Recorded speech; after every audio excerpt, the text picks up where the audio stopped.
Hello, everyone. My name is Stanley St. Rose, and today we're going to be talking about or answering the question of how you can find your husband and/or wife. Now, this is a very important question that the Bible answers, and we can find the answer to this question of how do you find your husband and/or wife. We can find the answer to this question in the story of Isaac and Rebekah. Now, before I go into the explanation into the answer for this question, please remember to leave a like, subscribe, and/or comment so that the channel can continue to grow. Now, the story of Isaac and Rebecca, it's very significant. There's many things that we can learn within it, but one of the things that you learn within this story is how to find your spouse. So in the story, what basically happens, Abraham is about to die. He's old in age, and he starts to prepare for his death. And one of the things that's very important to Abraham is that Isaac finds someone to get married to. And he takes one of his servants. He tells his servant, you make me a promise, and I'm gonna send you back to my home. I'm going to send you back, and this is what I need you to do for me. Abraham has a servant, put his hand on his thigh. Abraham has his servant swear. He tells him, this is an oath. You have to take this, and this is very serious. And the servant takes it seriously. The servant even asks, if I can't do what you've asked me to do, um, am I free from this oath? And Abraham, he talks to the servant. He assures the servant. He tells him, you need to do this. You're not going to go alone. God's going to be with you. And Abraham pretty much gives the servant everything that he needs. He gives him camels and gold and riches and men and the Abraham through his abundance supplies his servant with everything that he needs to go find Isaac's wife. And it's really extraordinary because when God was taking Abraham out from his homeland, Abraham had nothing. But when Abraham, or in the form of Isaac, when it's time for Isaac to get married, and Abraham's servant goes back to find a wife for Isaac, it's in abundance. So God took Abraham. He didn't have honor. He didn't have blessings. He didn't have all the things that you would associate with a man who's excelling, a man who's successful. But God takes him when he was down in the dust, when he was nothing, and God built him up. God made him a man of honor, a holy man, a man of God. And now Abraham's servant is going back, and keep in mind that this is a servant. God has lifted up in Abraham's story. God has lifted up Abraham so much that it's not just him walking back to his homeland trying to find a wife for his son. He's sending his servants. He's sending his servants with abundance. He's sending his servant with men. He's sending his servants with camels, gold. All the things and all types of gifts that you can imagine. So God is fulfilling everything that He told Abraham that He would fulfill, and that's one thing that's really interesting about the Bible. God keeps His promises. God keeps His word. If you ever want to know a man of His word, that's God. God is a man of His word. He keeps His word. He holds on to it. Whatever He says, whatever He says He's gonna do, He always does it, and that's the promise that God makes to Abraham. So. It's quite significant when Abraham sends this servant back to his homeland to find a wife for Isaac. Now, the servant's not alone. He goes to Abraham's home, and when he arrives, it's really interesting what the servant says. The servant is not just going around town or going around to different people and trying to figure out who is he supposed to pick, or because the thing is, like, you have to think about the times. This is Abraham is sending the servant back to his homeland to find his people, his brethren, his family. And there's no there's no pictures, there's no devices, there's no way that Abraham can say, here's what my family looks like, here's what the people that I he's just saying, go back to the land that I'm from. It's like, just sending someone to another country and saying, well, just find my people. So this all had to be done through faith. This all had to be done by faith. The servant, he just went to the land. I mean, there was no cameras, there was no pictures, there was no anything. It was just all done by faith that God would do all the work, that God would lead the servant to who he needed to be led to. And the servant, when he gets there, he prays to God and he says to God, let me know that yet you're going to show kindness to my master. Let me know, like he's talking to God, he's praying to God, and their servant is really interesting because throughout this whole journey, this servant is worshiping God. At several times, he's on his knees, he's praying, he's talking to God. So, when you go on an important journey like this, the Bible is saying here, like you have to keep God in mind. You have to keep God ahead of you. You have to keep talking to him and make sure that you're walking with him and he's walking with you, and you're praying, and you're always walking in the will of God. So we have to keep searching for God's presence, and that's the whole thing here. The servant, throughout this task of his, he's searching for God's glory, he's searching for God's presence, he's searching for God's help.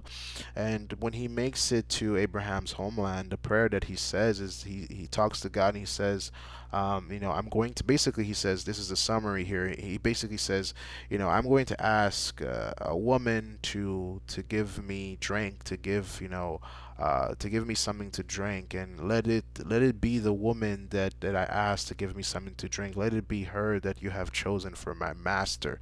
And the key word that we must focus on here, the key word that you need to pay attention to, the servant is saying, let her be the one that you have chosen. And this is quite interesting because it gives God full control over the situation. Well, God always has full control, but here, the servant is really putting down his own will. He's putting down his own self. He's not making a decision. Well, he's not going, I think this woman is pretty. I think this woman is a good choice or anything like that. He's not putting himself into it. He's letting it all, he's giving it all to God. And he's saying to God, when I say this thing, when I ask a woman this task, or this type of help, let that woman be the one that you have chosen to be my master's wife. And that's very interesting because that again, it gives God full control of the situation. And the Bible tells us before the servant is even done praying, Rebecca comes out, and she's ready to do, and she's like, and one interesting thing I love about the Bible is that um, it's in the mundane, it's in the daily tasks that we don't think about, it's in the natural. Rebecca is a woman. She probably spent her entire life, day in, day out, getting water in the morning, getting water for her family, throughout the day, going out and getting water throughout the day, moving and doing this, because you think about it, you need water for everything. So you would think that Rebecca is very, it's something that's very natural, something that you do every day, something that's, she's probably not thinking that, well, this is going to be the day when, a bunch of men are going to show up on camels and they're going to ask me. It's just like, it's in the mundane, that God is moving for you when things don't seem like, it seems like nothing is going to happen that day, but God is still moving for you. And Rebecca, she's just out getting the water, and the servant is praying for this, and out she comes, with her jar, with her container, and well, God leads the servant to Rebecca, and he says, please, help me. Can I have some water to drink? And Rebecca gives him water to drink. He gives the camels water to drink. And everybody gets water, and Rebecca's just, just without hesitation, is moving. And the thing is, like, that's one thing about God. When you ask Him for something, He doesn't just give you a little; He gives it to you in abundance. Rebecca doesn't just give the man water to drink; she gives the animals water, the camels water to drink. She makes sure they all have plenty. And the Bible tells us that after they're done drinking, and the servant, he's paying attention while Rebecca is doing this, because I mean, it's one thing if a stranger just asks you for water, but God doesn't stop there. That's what's really marvelous about God, is that the God really wanted this servant to understand, this is the woman that I have chosen. So God makes Rebecca feel, make sure that all the camels get plenty enough to drink. Like, and the thing is, like, it's not just one camel. This servant had other servants with him. So the servant is speaking to Rebecca, and this is a lot of work. Imagine because camels can drink. Let's really think about that for a minute. Camels can drink water. We all know how much water camels can drink. And so for this woman in her frame to just come out of nowhere and just do this work for a stranger, a person that she does not know, it is something out of the ordinary. This woman is grabbing jars and buckets filled of water and just giving these camels drink after drink until they had their fill. And the servant has men with him, and everybody's getting water. They're drinking. The servant's drinking. The Bible tells us that after everybody has had their fill and the servant is watching how, I mean, he's shocked, because again, if it was just him, if it was just one person that ask you for act of kindness, you could be like, well, that could be anybody. But God wanted the servant to really know that he had answered his prayer. He doesn't just give, Rebecca doesn't just give him water, Rebecca gives his whole company water. And God is like, well, there I am. A normal person wouldn't do this. A normal person is not going to, stop in the middle of their day when they had other things to do. Because most people would have been selfish and be like, I'm not gonna do that. I'm not gonna give you water, and certainly I'm not going to give your animals water. That's a lot of work, and that's gonna take time out of your day. But Rebecca, she just does all of this without even being asked. The man just asked for himself, but Rebecca went over and beyond, um, and gave his whole company water, and that's very significant. When God answers your prayers, he answers it loudly, broadly, and he's like. He pretty much puts his signature on it, and that's extremely significant. So the servant knows this, and the woman is of Abraham's family. They go back and they meet the family. Laban comes out. Laban becomes very important later, because he is the father of Rachel and Leah. And it's very interesting, because the servant puts all types of jewelry on Rebecca.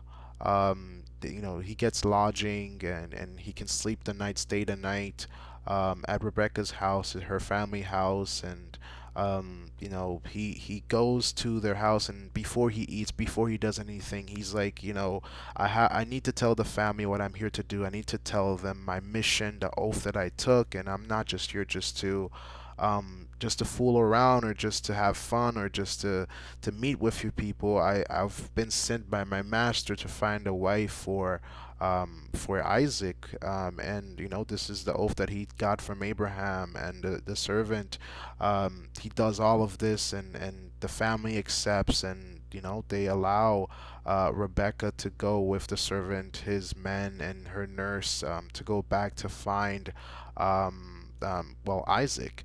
And it's the will of God. You can see the will of God in moving in the servant's prayer. And because when you let God have his choice in your life, when you give him 100, not 99%, but 100% of the decision making power, his will can flow through your life. And his will flowed through the servant's life, through Abraham's life, through Isaac's life. And in this account of Rebecca, we see that she did something that's extraordinary that a normal person wouldn't do. Just like how the servant says, "If you show me this sign, tell me, give me a way of knowing that this is the woman that you have chosen." The servant just wanted to get to for the woman to let down her jar and give him water. Well, the woman goes above and beyond and gives the whole company, all the camels, all the men, everybody in that company. She gives everybody water.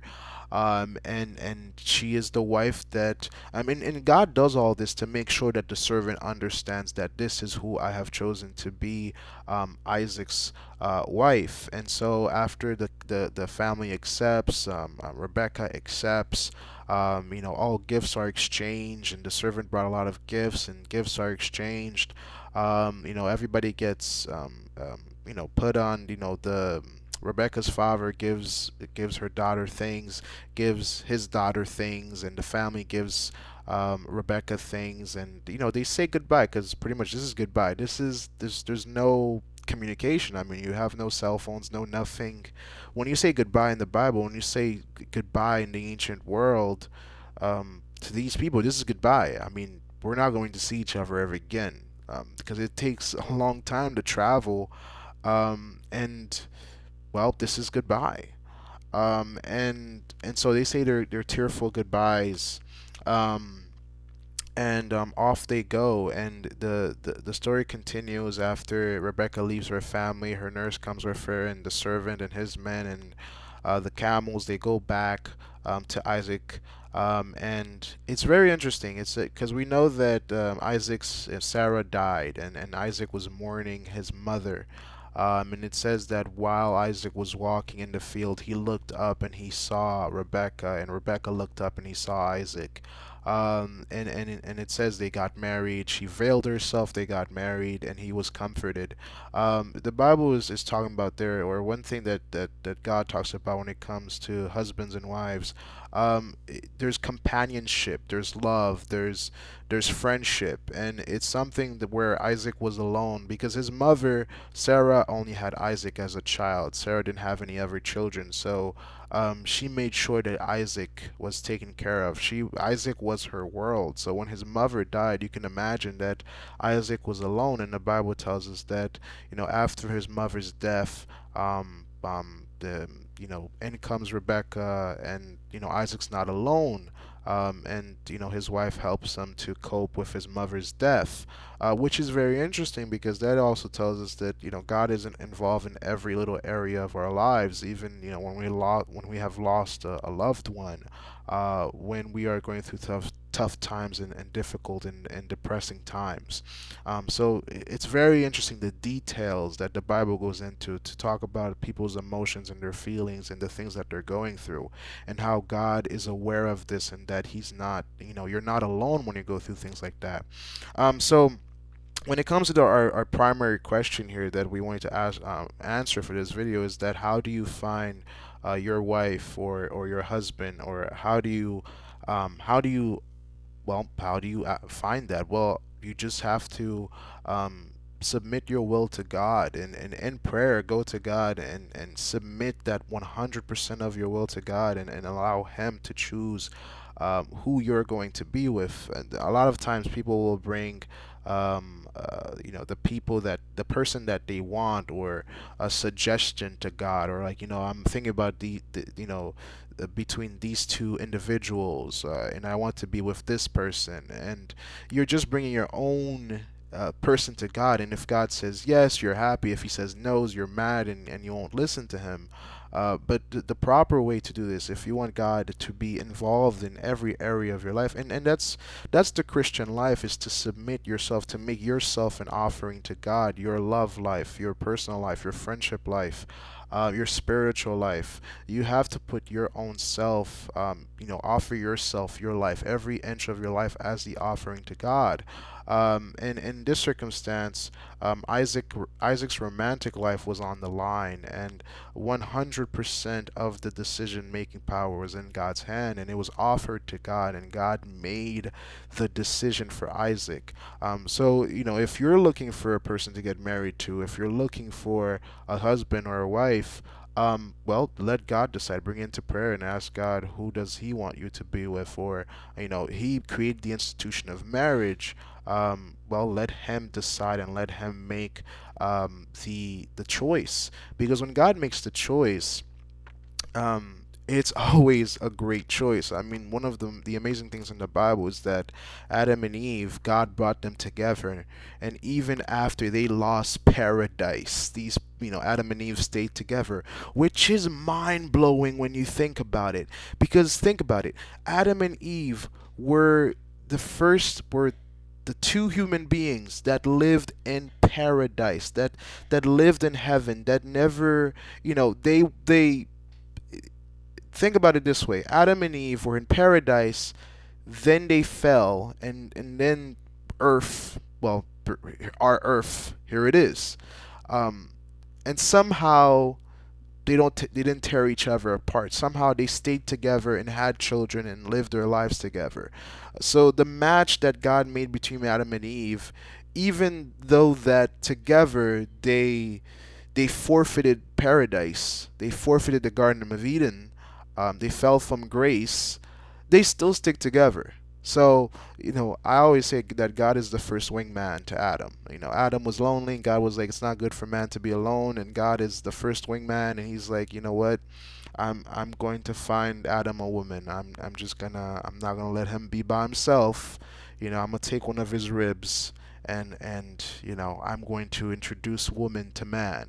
So it's really beguiling, and I'm gonna go there, flabbergasting, in fact, to say that people take God out of the picture of relationship and marriage, because He invented it, He created it, and everything was created by Him, through Him. And God here, most people take Him out of relationships. They don't want to talk about God when it comes to their romantic life. And God is here. It's like, well, I invented the thing. I don't know why you take me out of it.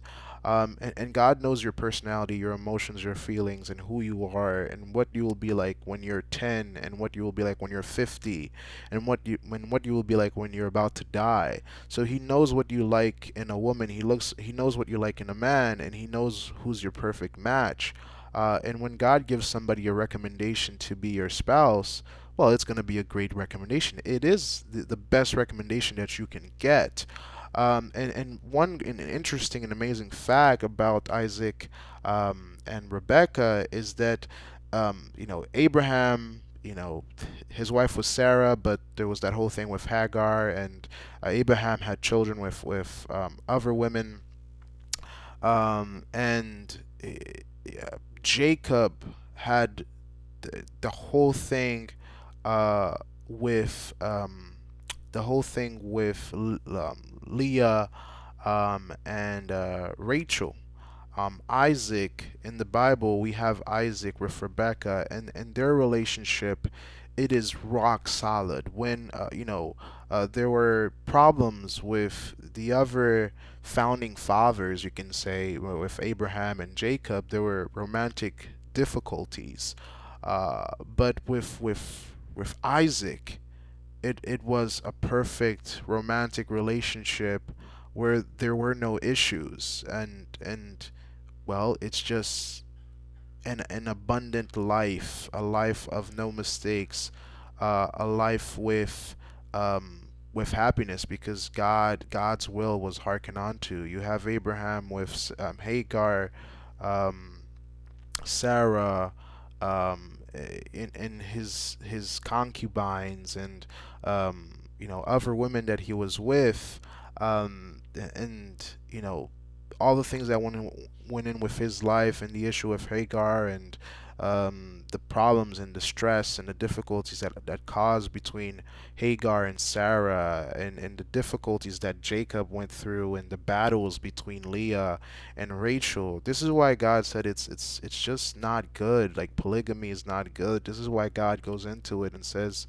one wife, and He establishes marriage, because when you have a relationship with multiple people in it, no one's really happy. Leah and Rachel, they went through some tough battles. Sarah went through some tough battles when uh, at times you're married to someone, but you're still going to get rejected, and there's going to be strife, and there's going to be anger, and there's going to be neglect when there's multiple partners involved. But when it's a single partner and you both love each other, it's harmony. And when God is involved, and when God is the ruler over your life, your marriage, and and you invite him within your marriage, he makes sure that it's flowing and it's working on all cylinders. And when you allow him to guide you through your choice of who to be with, and you can speak to God. A lot of times people don't talk to God like he's their father. And you can say to God, well, who do you want me to be with? Please show me, give me a dream, speak to me, make it clear to me. Help me understand this clearly and surely, so that I don't have any doubts about who you want me to be with. Make me see it. Because God will speak to you if you seek His presence. If you ask, He will answer you. The Bible says if we seek for God with all our hearts and all our minds and all our souls, God's going to be there. All our strength, God's going to be there. But we have to seek Him, ask Him, search for Him. And that's what the Bible declares. And when you allow him to be that focal point and that first in your life and all of your decisions, not just like the a lot of times people think that, well, God doesn't have time for this. That is something out of the secular world. That is something out of the world. A lot of people say, well, God doesn't have time to be involved in my, there's people dying, there's wars, there's famines, there's people that have diseases. Yes, God is involved in all of that, but God is infinite, and He says all your concerns, all your problems, all the little things, the big things. I mean, think about it. There are times in the Bible where God literally He takes time to make sure that His children get food, that they're fed, that they have the right clothes to wear, that they have good things to wear.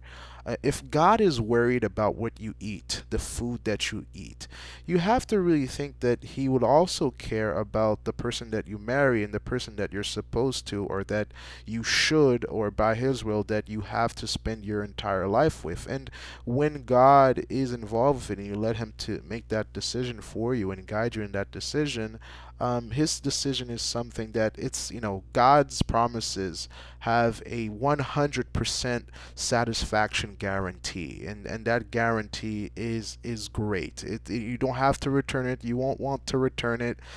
You'll have no problems with it, because when He gives you a choice, this is a choice for life, and it's always good.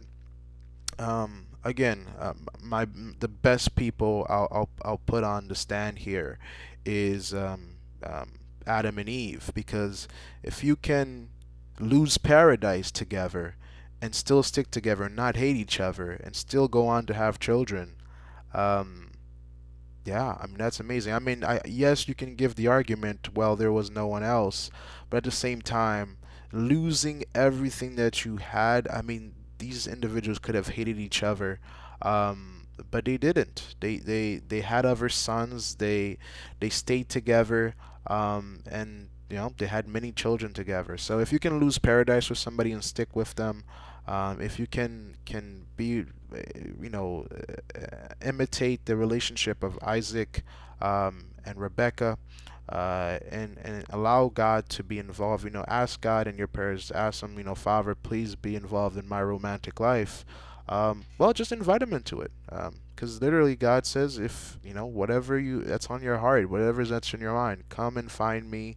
I'm not gonna throw you away. I'm going to be there for you. And He's gonna answer all of your problems. So that's the answer that the Bible provides to this question. Please remember to leave a like, subscribe, and or comment, and I'll see you guys in the next video.